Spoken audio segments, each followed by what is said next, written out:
माननीय सभापति जी, जय भीम।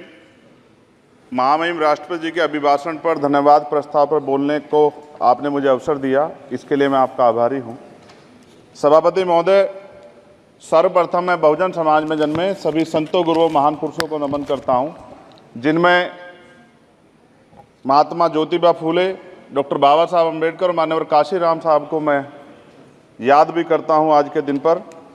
साथ साथ नगीना की महान जनता और भीम आर्मी और हमारी पार्टी आज़ाद समाज पार्टी काशीराम के साथियों का भी धन्यवाद करता हूं।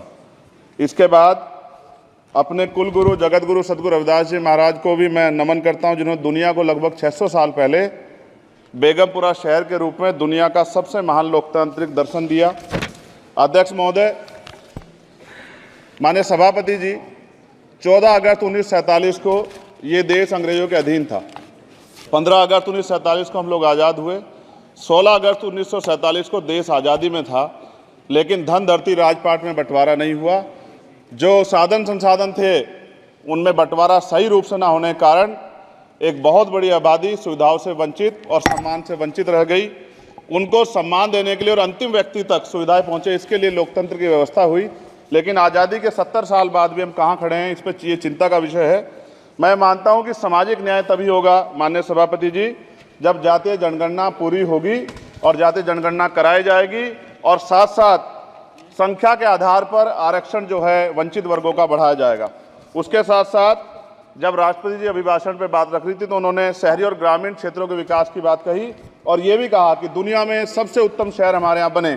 लेकिन माननीय सभापति जी, 70% आबादी तो गांव में निवास करती है, तो गांव की आबादी के बारे में भी सोचना होगा कि उनका जीवन कैसे बदले।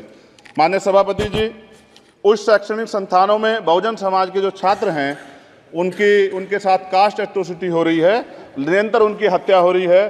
साथ साथ जो सरकारी कर्मचारी हैं दफ्तरों में, उनके साथ भी जो SC ST OBC और मुस्लिम और अन्य धार्मिक अल्पसंख्यक है, उनके साथ भी माननीय सभापति जी जातिगत और धार्मिक जो है शोषण किया जा रहा है। इसलिए मेरी मांग भी है कि पुरानी पेंशन को भी अध्यक्ष जी बहाल किया जाए। जो कर्मचारी देश की सेवा में लगे हैं उनका भी सम्मान होना चाहिए।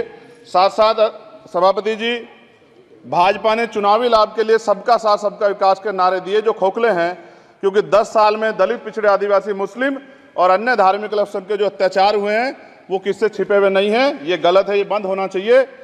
सभापति महोदय जी, महामहिम राष्ट्रपति जी के अभिभाषण में निजी क्षेत्रों में SC ST OBC को रिजर्वेशन देने का कोई उल्लेख नहीं हुआ है, जो कि आज चर्चा का विषय, क्योंकि 98% प्राइवेट सेक्टर है, 2% सरकारी सेक्टर है, तो 98% प्राइवेट सेक्टर में भी हमारी हिस्सेदारी की बात होनी चाहिए।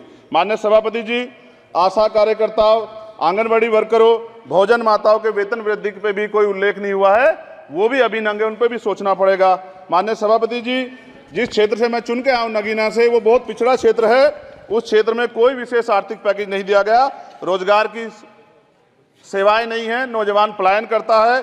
IIT, IIM, एम्स, केंद्रीय विद्यालय आदि शिक्षा में और चिकित्सा संस्थानों की स्थापना होनी चाहिए, जो कि नहीं है।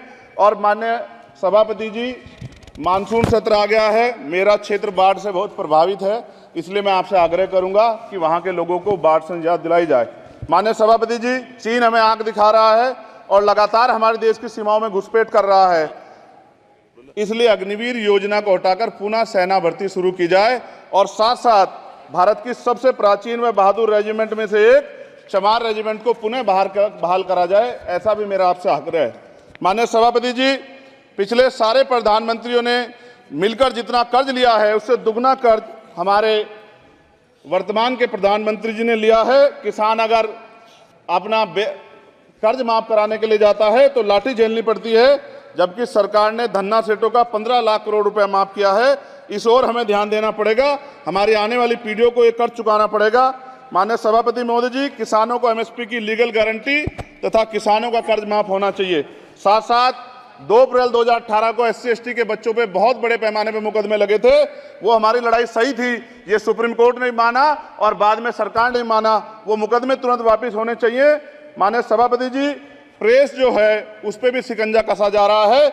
जो पत्रकार सरकार के खिलाफ बोलता है नौकरी से हाथ धोना पड़ता है, और सोशल मीडिया हमारा हथियार है, उस पर तरह तरह के प्रतिबंध लगाए जा रहे हैं और विरोध करने वालों को सोशल मीडिया हैंडल भी सस्पेंड करा दिए जा रहे हैं। साथ साथ सभापति जी, पेपर लीक और परीक्षाओं के कैंसिल होने से देश के नौजवानों का भविष्य खतरे में है। नीट, यूपी सिपाही भर्ती सभापति जी और 69,000 शिक्षक भर्ती में आरक्षण घोटाला हुआ है, कोई पूछने वाला नहीं, खून के आंसू रो रहे हैं बच्चे, बेरोजगारी का दंश युवा झेल रहे हैं।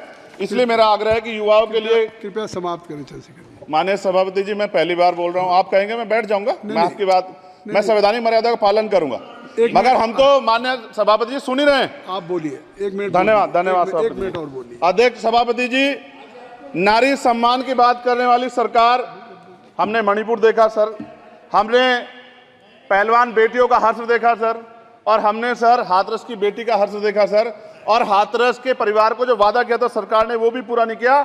और महिलाओं में भी, स्पेशली दलित, पिछड़े और मुस्लिम वर्ग की, आदिवासी वर्ग की महिलाओं के साथ आज भी एनसीआरबी का डाटा कहता है सर जो जुल्म हो रहा है वो सहनीय नहीं है सर। साथ साथ कोविड में तैरती, हमने कोविड में बहुत सुना सर, कोविड में तैरती लाशें भी गंगा में हमने देखी है सर, और मजदूरों का हाल भी हमने देखा है। सभापति जी, मैं सब समाप्त कर रहा हूं। नोटबंदी पे छोटे मजले उद्योग की जो कमर टूटी वो भी हमने देखी है। सभापति जी, शैक्षणिक संस्थानों, विश्वविद्यालयों में, चिकित्सा संस्थानों में ओबीसी एसटी के योग्य अभ्यर्थी को एनएफएस करके जिस तरह निकाला जा रहा है, लेटरल एंट्री करके जिस तरह हमारे रास्ते बंद किए जा रहे, ये भी हम देख रहे हैं सभापति जी। साथ साथ मेरा ये कहना है सर, ये सबका इशू है कि प्राइवेट कर्मचारी सर और सरकारी भी कई जगह पे 8 से ज्यादा घंटों से काम करते हैं, और उनको जो सर उचित वेतन भी नहीं मिलता, तो न्यूनतम वेतन 20,000 रुपए तय हो और 24 घंटे की ड्यूटी। उदाहरण के तौर पे यूपी पुलिस सर बहुत पूरा काम करते हैं वो लोग, वो राज्य के विषय हैं। आप सर मैं आपके राज्य सरकार के लिए भी आपके संज्ञान में डाल रहा हूँ विषय सर, पुलिस सब जगह है सर, लेकिन सवाल ये है सर, बहुत पसीना बातें हैं, 8 घंटे की ड्यूटी और वेतन विसंगति, वोटर स्कीम से उनको जो है बाहर किया जाए। माननीय सभापति जी, 1 मिनट चाहिए सभापति जी। राष्ट्रपति जी ने धर्म के बारे में बात की थी, राम मंदिर से पहले हमारे गुरुघर तुगलकाबाद का फैसला आया था राष्ट्रपति जी, वो सभापति जी अभी तक दिल्ली में स्थित सदगुरु रविदास जी महाराज का गुरुघर नहीं बना।